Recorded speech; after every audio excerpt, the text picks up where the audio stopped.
Staying with education, curricula at all levels of education must be reformed to include African perspective in science, logic, and ethics to ensure African traditions and values are not suppressed.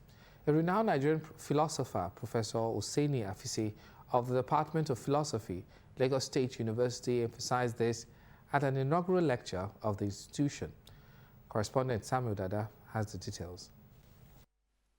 Amid growing concerns for the dwindling knowledge of African traditions, values, and heritage, some academic works are gearing towards reawakening the consciousness of Africans.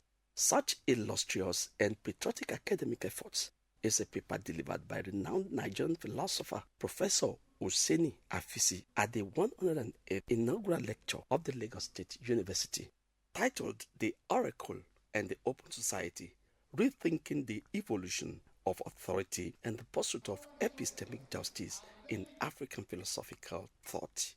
Professor Afisi, who is the Deputy Vice Chancellor Academics of the university, bemoans what he describes as epistemic injustice suffered by African traditions under colonialism and continued marginalization by indigenous institutions. The call for epistemic pluralism is not an academic exercise, but a moral imperative in rethinking the evolution of authority from the oracle to the algorithm and from the ancestral council to the laboratory.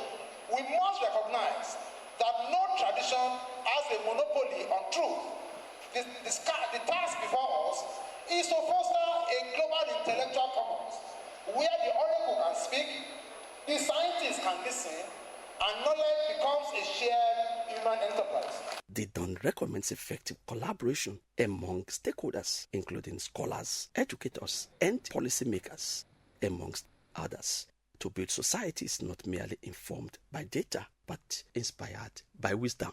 We should ensure that African ethics, for example, or what we call Ubuntu ethics, should be embedded in what our people learn, so that when they are learning these things, they do not become totally Eurocentric, that they are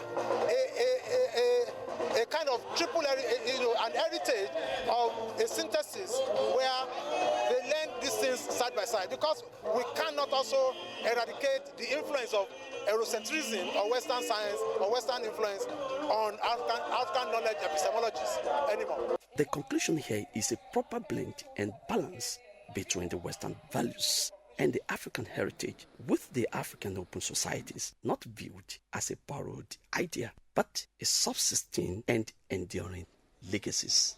Samuel Dada, LTV News.